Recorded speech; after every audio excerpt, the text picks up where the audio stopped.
this operation is done to f for the j component, and this operation is done to f to get your k component. You see? So later on, when we get into vector fields, we take this and we do this with it. Since it is a vector, you can talk about doing this operation. Well, actually, I think this is the one I'm thinking of. If you take the cross product of this with a vector field, you still build it like you would the regular cross product. Do you guys do it by doing the 3x3 determinant? You put I, J, K up top, and then the middle components, and then the third components, and then do your little row reductions and things like that? Okay, so this cross product is something you do later. This is called the curl of a vector field. Okay. As a matter of fact, I've seen a meme online. You know the Walking Dead meme with Rick doing like this and going, "Oh, Carl." Well, I've actually seen that picture of Rick doing like this and Carl standing there, and then this posted up above Carl's head because it's Carl. Okay, yeah, so now you get that. If you see it, you can get that. Right? Because everyone else is like, "Oh, you math freaks." So this is pronounced, we call this the gradient of the function f, but it's the operator vector del applied to the scalar function f to produce these things. And you only need two components because this function only has two variables. So this function's specific gradient vector would be, and I don't mean to mix match my notation. Here on this previous page, I've got that notation for the partial of x and the partial of y, but remember, there's different ways to write it. You also have seen this notation too, right? Okay, so that's just two different ways of writing the same thing. The partial of f with respect to x would make my I component here 2xy to the third. My partial of f with respect to y would make this x squared's a coefficient now, and this would become 3x squared y squared. So therefore, the gradient evaluated at the point -2, 1, that's technically a point in the domain of this function. And remember, and if I plug this into here, what does the function give me when I plug in -2 for x and 1 for y? -2 plugs in here, gives me a 4, 4 times 1, so I get an output value of 4. What does that stand for? Well, think about coordinate systems. This is an xy coordinate in the domain of the function. So it's technically, when you plug it in, you get a z output. So in other words, the three-dimensional point in space that corresponds to this point being your input, when I plug in -2 for x and plug in 1 for y, just like you do in pre-calculus, input, output, for points on functions graphs, the z coordinate would be at x equals -2, y equals 1, z would equal 4. So that's the point on the surface itself. Okay, so you're standing at technically an elevation of 4 when you're above this point in the domain, and you're standing on whatever this thing's surface looks like. Okay, so now when I take that coordinate and plug it in here, which is what this is prompting me to do, what that's going to tell me, you see that calculation is going to be 2 times -2 times 1 to the third, replacing x with -2 and y with 1, comma, my j component is going to be 3 times -2 squared times 1 squared. So the gradient vector for this function evaluated at -2x and 1 for y gives me, let's see, that's going to be -4 for I, and then +12. Be careful, that negative squares and makes it +4, so you end up with a +12 k component. Okay, or correction, j component. So what this means, kind of reviewing back over what we did on Tuesday night. Okay, I guess I could pull up that software. I don't want to really interrupt my image here, but let's say, let's see, you're at -2 for x, +1 for y. So that point in the domain of the function. Okay, according to what I got when I plugged it in, I got a z value of 4 for the actual height. So if the level curves of this function look something like this, well, no, actually, I got a better clue. Let's see. negative, positive, I could be even better. So scratch that. The gradient's telling me something about the surface itself. -2, +1, here we go. The gradient's direction is 4 clicks left, 12 clicks up. So roughly, just kind of eyeballing that, that's the direction of my gradient from that point, okay? Now, the gradient points in what direction? The steepest climb. And the gradient is also perpendicular to the level curve at that point. So if I drew the level curve that corresponds to a z elevation of 4, the z value that I'm standing at, it would have to be perpendicular to this at that point. And maybe it's probably very curvy. Probably looks something like this. You know. I have no idea what the level curves of this function look like. This is probably complete BS. Okay, but I know it points in that direction. That's the steepest climb from that point. And this is at the z equals 4 elevation level. Okay? So if I wanted to keep going uphill, I've got to go in that direction. That means this little curve would have to correspond to a z value that's smaller, maybe z equals 3 or maybe z equals 0. This next level curve here would have to correspond to something higher, like z equals 5 or z equals 10 or z equals 8. So going uphill on the surface is specifically in that direction. Okay? But what I want to do is I want to alter my course. I want to alter my course by going in this direction instead. So from that point, see if I can color code this. From that point that I'm standing on, I want to walk in the direction of positive I, positive j. So that's essentially a 45-degree north-east direction I want to walk on this contour map, okay? So roughly in that direction. That's the direction of the unit vector I want to do. And again, keep in mind, my level curves here are probably loopier than a box of hair. But if they're pretty close to accurate, would you be still going uphill or downhill in that direction? Actually, keep in mind, that's the steepest climb. So that means if this is z equals 4, this has to be something maybe z equals 10, maybe that's z equals 20. So the z equals higher values are going this way. That's uphill. These values here are like z equals maybe 0, z equals -1, -10, and so forth. So if I do walk in that direction, that's uphill. And if this is pretty close to accurate, making that 45-degree northeast turn is going to still be probably going uphill. We'll know as soon as we do this calculation right here. As soon as we do that dot product, we'll know if we get a positive answer, you're still going uphill. If you get a negative answer, you've actually switched to going downhill. If you get a 0 answer, you're sort of walking in the same direction as the level curve. Okay? And so our answer could be 0. You know, I'm not sure exactly what the level curves look like. So, but I do need this. There's, the one of the things I need in that directional derivative. But now here's the catch. The vector u, what's the stipulation about the vector u in your dot product for directional derivative? It has to be a unit vector. So, most of the problems I've seen in the homework, they give the vector v as, okay, well, I plus j. Is this a unit vector? No, this vector has a magnitude of square root of 2. So in most cases, you have to unitize the vector you're given before you use it in this dot product calculation. So make sure you use a unit vector.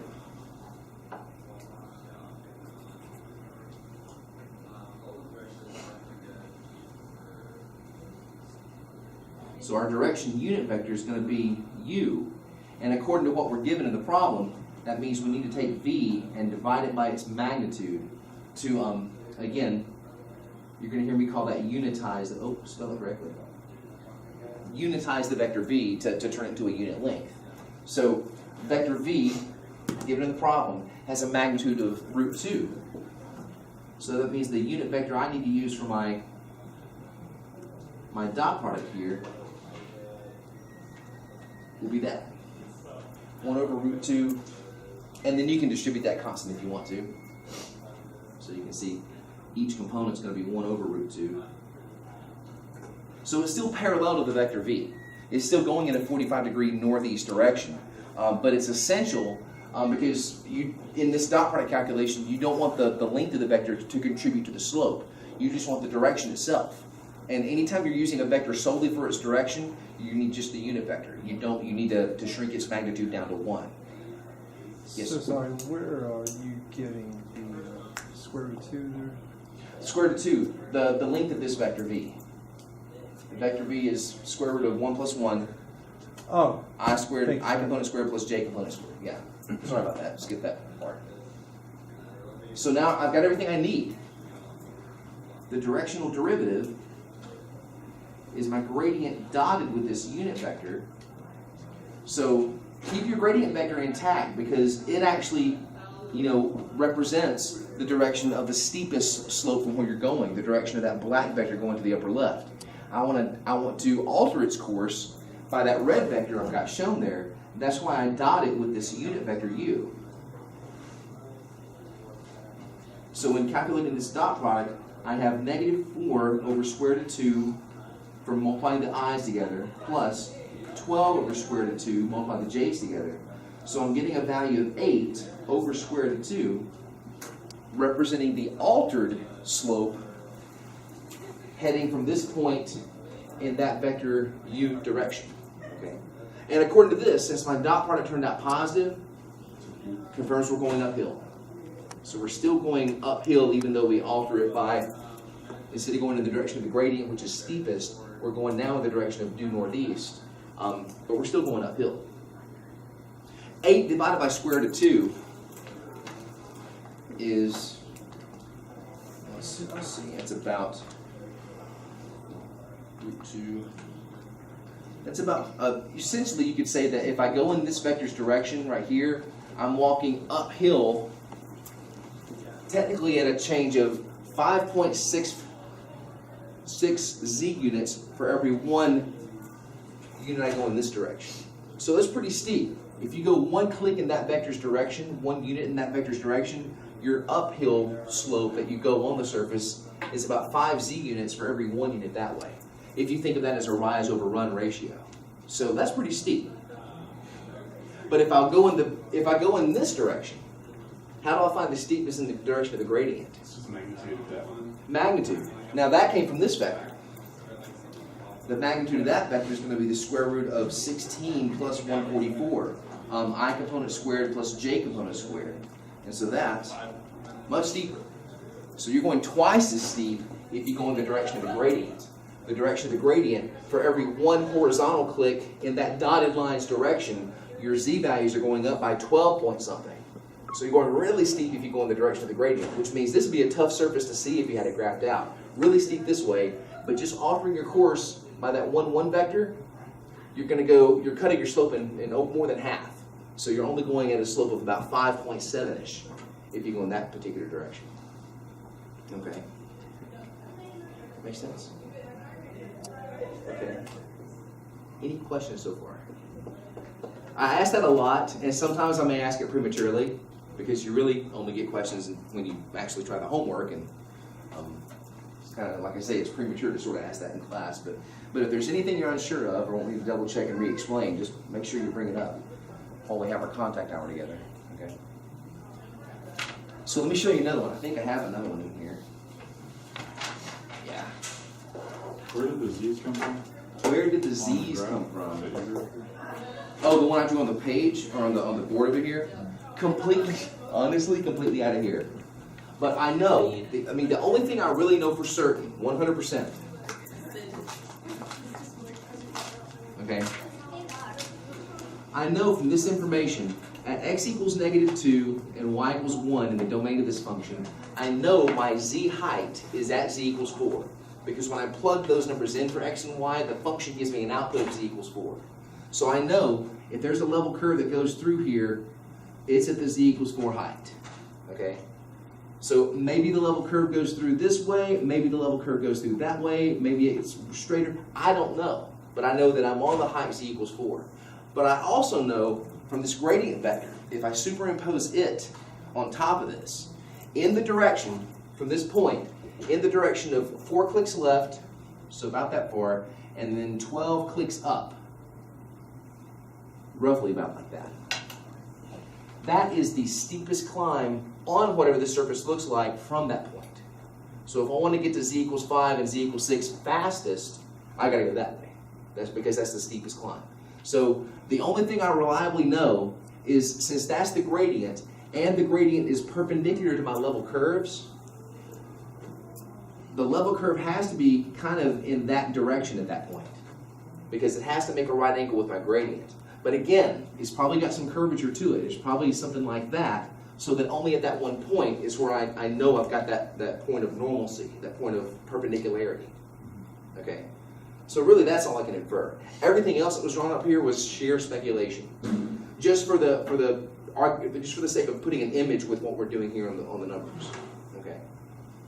And so hopefully it helped out a little bit, even though it might have been complete BS. But you know, it was pretty close. It was pretty good BS because we were still going uphill, you know, and we got a positive directional derivative, so it wasn't, it may not be. So I don't know unless I actually pull that software package up and graph the function to see what the level curves look like. Okay. But that's your goal. Your goal in a directional derivative problem is just to find that number that represents the slope of altering your course from the gradient to whatever your other vector is for your new direction. Okay. Let me show you one more before we leave directional derivatives. Okay, similar idea, similar wording. Evaluate the directional derivative, terribly abbreviated. Evaluate the directional derivative for a 3-variable function. G is a function of x, y, and z, so this one I can't graph. Harder for me to graph. If it's a function of 2 variables, I can at least graph the level curves in 2D. But see, what are the level curves of this thing going to look like? What dimension would the level curves here be in? 3D, yeah. If I do a level curve by setting this equal to a constant, that's going to produce a surface in 3 space. So see, for g equals 0, put 0 in there, you'd have some kind of funky surface in 3 space.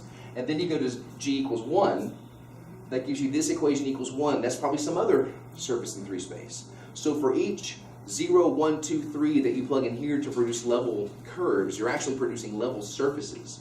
So this is really like a 4th dimensional object. No picture love there, sorry. Okay, but you know, we can kind of expound on it this way. We can sort of use these rudiments and know that it has to behave the same way. You know, by using the same kind of dot product calculation and from the gradient. So that's a 4th dimensional object, a function of 3 variables. And does that make sense, how this is a 4th dimensional object? The domain is based on 3 space. So that means if I plug something into this function, I have to pick an x, y, z coordinate from 3 space, plug it into this calculation, and it gives me a 4th dimensional for output. Okay, so it's impossible to graph this unless you do just that. You graph it for g equals 0, g equals 1, g equals 2, g equals 3, and then you can kind of see what this expanding surface may look like in 4 space, but it's hard to graph in 4D unless you kind of animate it. That's the best thing we can do as 3D folks, is to sort of animate a 4D object and see how it's kind of an expanding sphere or an expanding sheet blowing in the wind or something like that. But anyway, 3-dimensional domain, I've got a 3-dimensional point to plug in. So if I plug this into the function, I get 9 minus 2 times 1. So I get a g value of 7.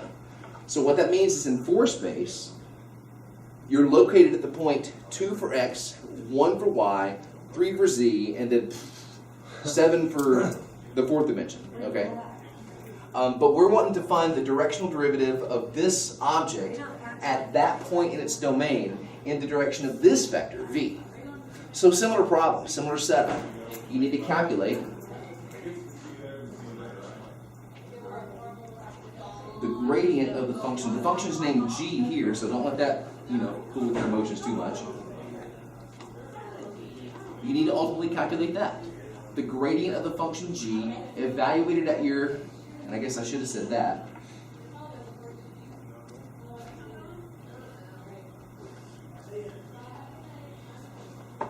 So your gradient function evaluated for x equals 2, y equals 1, z equals 3, and then dot it with a unit vector that's parallel to this one. So see, once again, you're gypped. You're given a vector for the direction of your directional derivative, but unfortunately it's not already unitized. So planning ahead, I know we're going to need the magnitude of this vector v, so I won't skip the magnitude this time. Each component squared, added together under a radical. Well, that's nice. That turns out to be the square root of 9. So you get 3 for the magnitude. So I guess that's technically a Pythagorean quadruplet. You've heard of Pythagorean triples, right? Like, you know, the legs, if the legs of a right triangle are 3 and 4, the hypotenuse is 5. 3, 4, 5 is a Pythagorean triple. 5, 12, 13 is a Pythagorean triple. Looks like 1, 2, 2, and 3 are a Pythagorean quadruplet. You know, if these represent the 3 components of a vector, the hypotenuse or the magnitude is 3, a rational number. So anyway, I'm sorry, complete digression, so I'll shut up and keep going. So if this vector has a length of 3, then that means the unit vector u I need to do is going to be found by taking v and dividing it by its magnitude to unitize it. So that'll be negative 1/3 for I, dividing the I component by 3, 2/3 for j, and 2/3 for k. So there's part of what we need for our calculation. The only other thing we need is to calculate the gradient and evaluate it at our point. And that'll tell us the slope on this fourth dimensional object in that direction. So the gradient of our function is going to have how many components? 3, because now you're dealing with a function of 3 variables. So I'll need to do the partial of g with respect to x for I, partial of g with respect to y for j, and the partial of g with respect to z for k. So the specifics are partial with respect to x. The z squared is a constant term because it's added, so then it goes to 0. X goes to 1, and then you're left with negative 1y squared. So you just have negative y squared being your I component. The j component is the partial here with respect to y. So once again, z squared is an additive constant that wipes out. Negative x is a coefficient times 2y. So negative 2xy is your j component for gradient. The k component, partial with respect to z, would give me 2z. And then everything else annihilates because x and y are constant at that instant. Okay. So I've got my gradient. The specific point I'm looking to measure the steepness at is at 2, 1, 3. So again, this is like function notation for what you plug in for x, for y, and for z. So if I plug those into the gradient components correctly, the I component should be negative 1. Because notice the negative is not getting squared, so that's going to be negative regardless of what you plug in. Negative 2xy is negative 2 times 1 would be a negative 4 for my middle component. 2z for the last component is going to give me a 6. So again, on whatever this thing looks like, if I wanted to start climbing this fourth dimensional object, I need to walk in the direction of that 3-dimensional vector to go on the steepest climb to get to the next highest level of elevation. If you can try to vision that in 3D, you're a better visualizer than I am. But the partial or the directional derivative we want here, directional derivative is just going to be my gradient vector dotted with the unit vector that I want to head toward. So I've got that from here. Here's my gradient vector heading uphill, and here is the altered course we want to do from our gradient vector. So this should be a nice rational value since we don't have any radicals in the magnitude. You're going to have positive 1/3 minus 8/3 and then plus 12/3 from this dot product. So keeping everything in thirds, that's going to be negative 7 plus 12 is positive 5/3. True?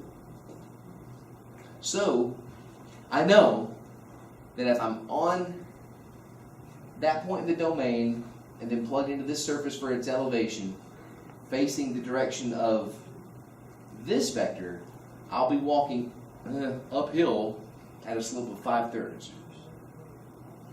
If I go in the direction of the gradient, I'm going to go in a slope of whatever the square root of 36 plus 16 plus 1 is. So the square root of 36 and 16 is 52, so the square root of 53, which is bigger than 5/3. It has to be, because that has to be the steepest climb from where you are.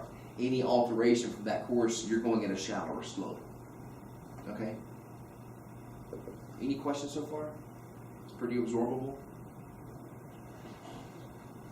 One topic that was on the review for test 2 that I have removed from test 2 because you didn't really get a chance to cover it, was how to find tangent planes.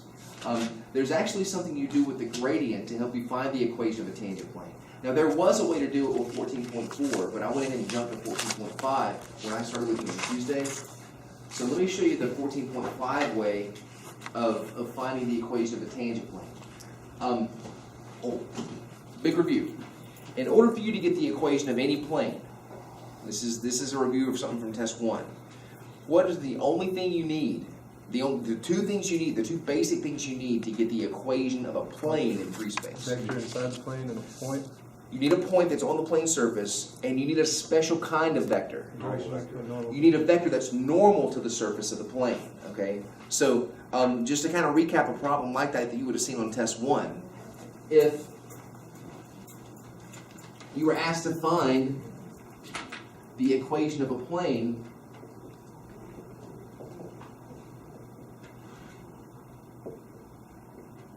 through the point, let's say 1, 2, 3,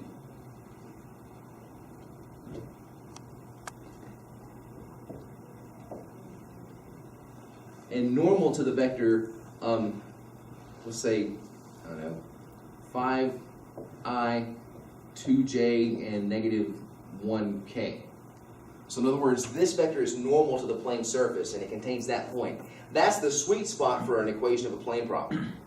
Because these components of your normal vector, usually referred to as n, these become the coefficients of your x, y, z in the plane's equation.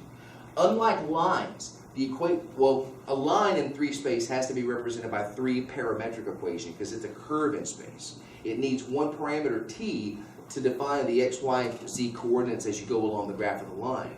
A plane is a surface, so you can use one contiguous equation to represent the points on the surface itself. So a plane's equation was usually something like this: ax plus by plus cz equals d. That's kind of like a standard form for a plane's equation. Every variable is linear. You know, all the x's, y's, and z's raised to the first power, no powers or anything like that. Constant coefficients. And this is where your a, your b, and your c come from. If you know that normal vector to the plane surface, they become the coefficients of x, y, z. But where do you get that? Where does that d come from? Yeah, that's why you need the point. So probably when you first started doing plane equations, you may have done them like this: 5 times x minus 1 plus 2 times, does this look familiar? Kind of, okay. Plus 2 times y minus 2 minus 1 times z minus 3 equals 0. I'm not going to go back through the derivation, but the reason this normal vector is needed is because if that's a point in the plane and you want x, y, z to represent any point in the plane, the dot product going from that x, y, z point to here with this vector always has to equal 0. So this calculation essentially came from the dot product. And then when you distribute this out, you get 5x plus 2y minus z, and then all these other terms go to the right to get your constant term.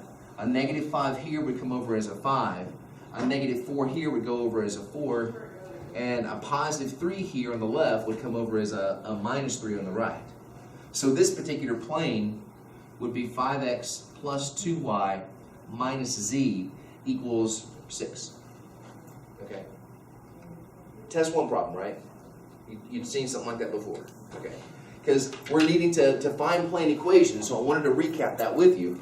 And the main thing is to remember the only things you need to get a plane's equation is a point that's on the plane surface and a normal vector. So here, we're looking for tangent planes to surfaces. The problems are going to be given to where you have this sort of implicitly defined surface. Most of the functions you've seen so far are f of x, y, dependent variable z, equals some expression involving x's and y's. So that way you can plug in an xy value and it gives you a z coordinate on the surface. Well, some surfaces are represented implicitly. In other words, they're not solved for z depending on x's and y's. Okay, it's got x's, y's, and z's all in the mix. You've seen some of these equations. Like one of the easier ones to identify, hopefully. Oops. What's that surface? It's a sphere. sphere? It's a sphere centered at the origin with a radius of 4. And that's an example of an implicit surface like this. Some expression involving x's, y's, and z's set equal to a constant. So in an implicit relationship, all your x, y, and z variables are kind of jumbled together. Here's a pretty straightforward equation equal to a constant because that represents a three-dimensional sphere.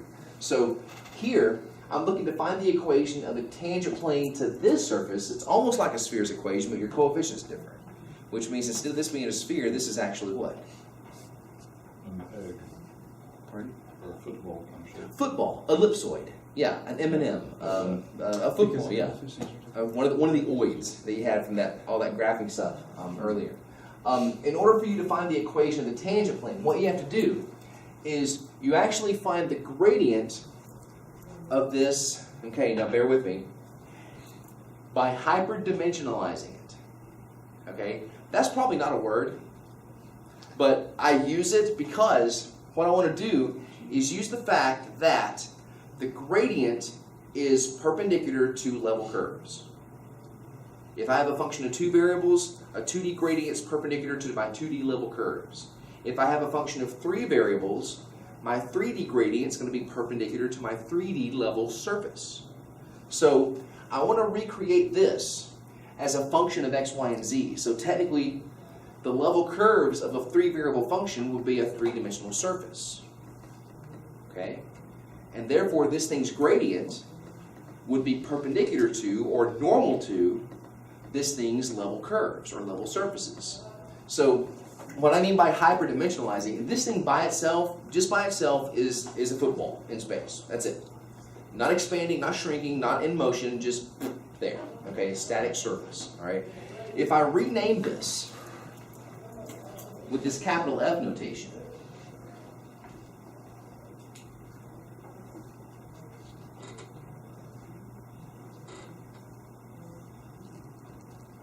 I've now turned what used to be an ellipsoid, or what used to be a football, into a function of three variables. And now, if I plug values in from 3D, I get a 4D range, or 4D set of outputs. So, but if I go to the level curve, the specific level curve I want is to set this equal to 20, you see? So you get the specific football or M&M that we're dealing with here, okay?